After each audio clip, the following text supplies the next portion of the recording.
दोस्तों नमस्कार। सक्सेस उत्तराखंड के इस एजुकेशन प्लेटफॉर्म पर आपका एक बार पुनः स्वागत। दोस्तों हमारे करंट अफेयर्स की सीरीज़ में हमारी 6 वीडियोज़ यहाँ पर कंप्लीट हो चुकी है, जिसका लिंक आपको डिस्क्रिप्शन में मिल जाएगा। आज का ये वीडियो हमारा 7वां वीडियो रहेगा। तो आज के इस वीडियो को शुरू करने से पहले अगर आप हमारे चैनल में नए हैं तो आप हमारे चैनल को सब्सक्राइब कीजिए, लाइक कीजिए और शेयर कीजिए अपने सभी दोस्तों के साथ, ताकि ये वीडियो सभी के पास पहुँच सके। तो आज की इस वीडियो को शुरू करते हैं दोस्तों। पहला करंट अफेयर्स हमारा रहेगा 27 जुलाई को केंद्रीय रिजर्व पुलिस बल सीआरपीएफ का 85वां स्थापना दिवस मनाया गया। दोस्तों आपको ध्यान रखना है 27 जुलाई 1939 को 1939 को 27 जुलाई 1939 यानी 27 जुलाई 1939 को सीआरपीएफ की स्थापना की गई थी और 27 जुलाई को 2024 को इसका 85वां स्थापना दिवस मनाया गया। तो आपसे क्वेश्चन बन सकता है कि हाल ही में 27 जुलाई को सीआरपीएफ का कौन सा स्थापना दिवस मनाया गया, तो 85वां स्थापना दिवस मनाया गया। यह क्वेश्चन इस तरीके से भी पूछा जाता है कि केंद्रीय रिजर्व पुलिस बल ने 2024 में अपना कौन सा स्थापना दिवस मनाया है, तो 85वां स्थापना दिवस मनाया है दोस्तों। तो ये एसएससी आपका जो जीडी की भर्ती होती है उसमें आपके ये क्वेश्चन बन सकते हैं दोस्तों। तो ये चीज़ आपको ध्यान रखनी है। तो केंद्रीय रिजर्व बैंक यानी सीआरपीएफ की स्थापना कब हुई? 27 जुलाई 1939 को हुई और 27 जुलाई 2024 को इसका 85वां स्थापना दिवस मनाया गया। तो आपको यहाँ पर इतना ध्यान रखना है दोस्तों। नेक्स्ट है हमारा भारतीय महिला क्रिकेट टीम ने एशिया कप T20 2024 के सेमीफाइनल मैच में बांग्लादेश को 10 विकेट से हराकर फाइनल में जगह बना ली है। तो आपको ये भी ध्यान रखना है कि आपका सेमीफाइनल में भारतीय महिला क्रिकेट ने बांग्लादेश को कितने विकेट से हराया, तो 10 विकेट से हराया। ओके। नेक्स्ट है हमारा राष्ट्रीय सुरक्षा सलाहकार अजीत डोभाल ने म्यांमार के नेपिदो में बिम्स्टेक बैठक को संबोधित किया है। तो इससे सबसे पहले क्वेश्चन जीके का बनेगा कि आप हमारे देश के राष्ट्रीय सुरक्षा सलाहकार कौन है? तो हमारे राष्ट्रीय सुरक्षा का सलाहकार कौन है? अजीत डोभाल। कौन है?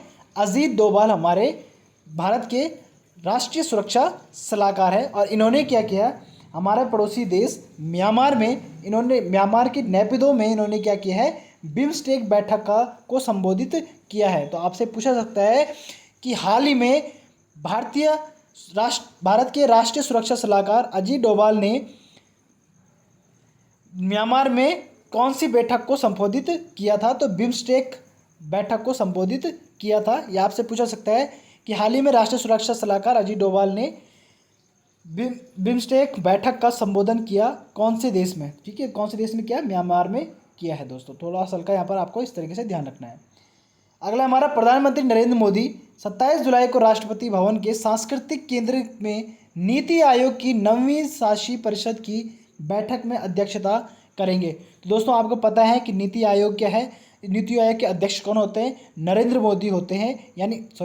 जो नीति आयोग के अध्यक्ष होते हैं वो देश के प्रधानमंत्री होते हैं। क्या होते हैं? देश के प्रधानमंत्री होते हैं। और हमारे वर्तमान प्रधानमंत्री कौन है? नरेंद्र मोदी जी है, जिन्होंने 27 जुलाई को नीति आयोग की अध्यक्षता की और ये उनकी 9वीं शासी अध्यक्षता थी, यानी 9वीं बार उन्होंने अध्यक्षता करी है 2024 में। तो 2024 में 27 जुलाई को राष्ट्रपति भवन के सांस्कृतिक केंद्र में इन्होंने नीति आयोग की अध्यक्षता की है। तो आपसे पूछा सकता है कि हाल ही में नरेंद्र मोदी ने राष्ट्रपति भवन के सांस्कृतिक केंद्र में नीति आयोग की कौन से परिषद की अध्यक्षता की है? तो 9वीं शासी परिषद की अध्यक्षता करी है। ठीक है दोस्तों, तो ये आपको ध्यान रखना है। तो प्रधानमंत्री, आपको यहाँ पर ध्यान क्या रखना है कि नीति आयोग के अध्यक्ष कौन होते हैं? प्रधानमंत्री होते हैं। और अभी हमारे वर्तमान प्रधानमंत्री कौन है? श्री नरेंद्र मोदी जी हैं। और नीति आयोग की बैठक कब हुई थी? तो अभी हुई है 27 जुलाई को 2024 को नीति आयोग की बैठक हुई है।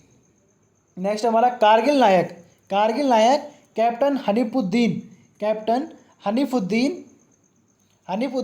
की प्रतिमा का केरल में उनके स्कूल में अनावरण किया गया। तो कारगिल नायक है हमारे कैप्टन हनीफुद्दीन, इनकी प्रतिमा का क्या है, केरल में उनके स्कूल में एक अनावरण किया गया इनके नाम पे। अगला है दिग्गज फिल्म निर्माता शेखर कपूर।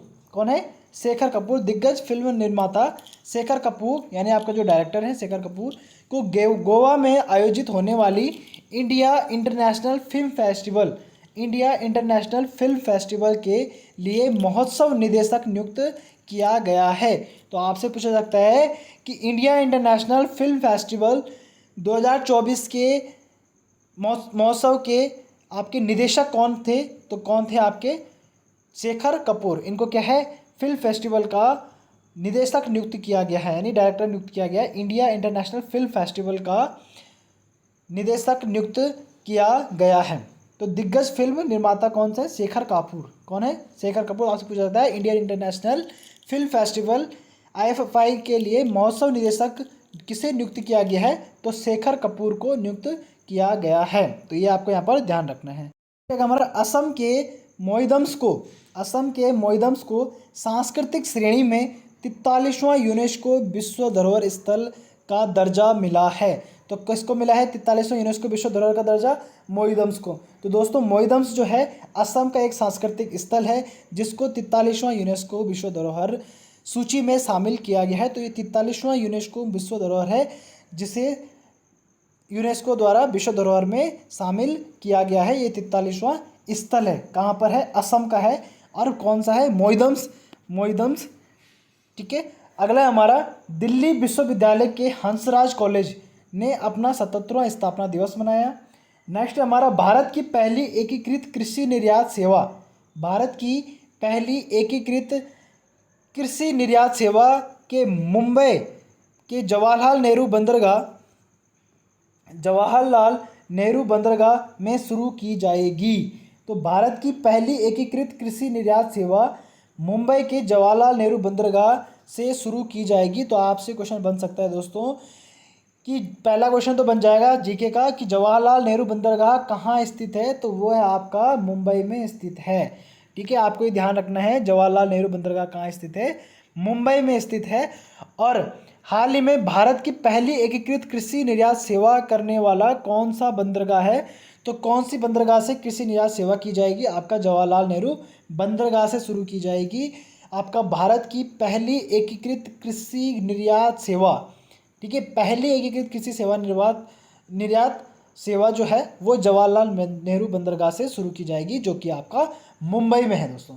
अगला है आपका पाकिस्तान ने अपनी अर्थव्यवस्था को आसान बनाने के लिए वीज़ा नीति को आसान बनाया है। क्या क्या इन्होंने अर्थव्यवस्था को अपना आसान बनाने के लिए उन्होंने वीज़ा जो पॉलिसी है उसको आसान बनाया। तो दोस्तों तो ये रहेंगे हमारे आज की करंट अफेयर्स दोस्तों। मिलेंगे आपको नए करंट अफेयर्स के साथ, तब तक के लिए धन्यवाद।